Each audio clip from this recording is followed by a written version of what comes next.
ટુમ ટુમ ટેણાવ अबे साले ગરીબ ઘરનો છોકરો હોય યાર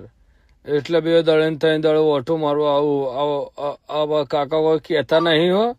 મને કોઈ નહીં કહેતા જોવે ને તો કે ઘંટ મારો કે આપણે હાઈટ જ નહીં વધારી 11 ઇંચના જ છીએ આપણે વધારે તકલીફ જેવું કામકાજ આદરી જ નહીં ઉભે ઉભે ખાવું 10-12 જેવી ખાવું એટલે આપણે પેટ બેટ ભરાઈ જાય પછી અહીંથી રજા લઈએ અને આખી બજારમાં આવી રીતે ફરતો જ હોઉં એક સહેજે ખર્ચો કરાવતો નહીં બોલો મા મમ્મીને એક સહેજે ખર્ચો આપણા તરફથી ના હોય આપણે આપણું કરી લઈએ આપણે કોઈના ઉપર નિર્ભર નહીં પહેલેથી જ મેં વટવાળા હોઉં જન્મ્યા હતા ને તોકણ છે જ મેં પેડા નહીં વેચ્યા હતા મેં ના પડે ના રવા દેજો પેડા બેડા આપણે નહીં ખર્ચો કરવો કોઈને હું ખર્ચો નહીં કરાવતો લગન એવી રીતે જ કરવા લઈને નાહી જવું એની બુંડા કાલું પતે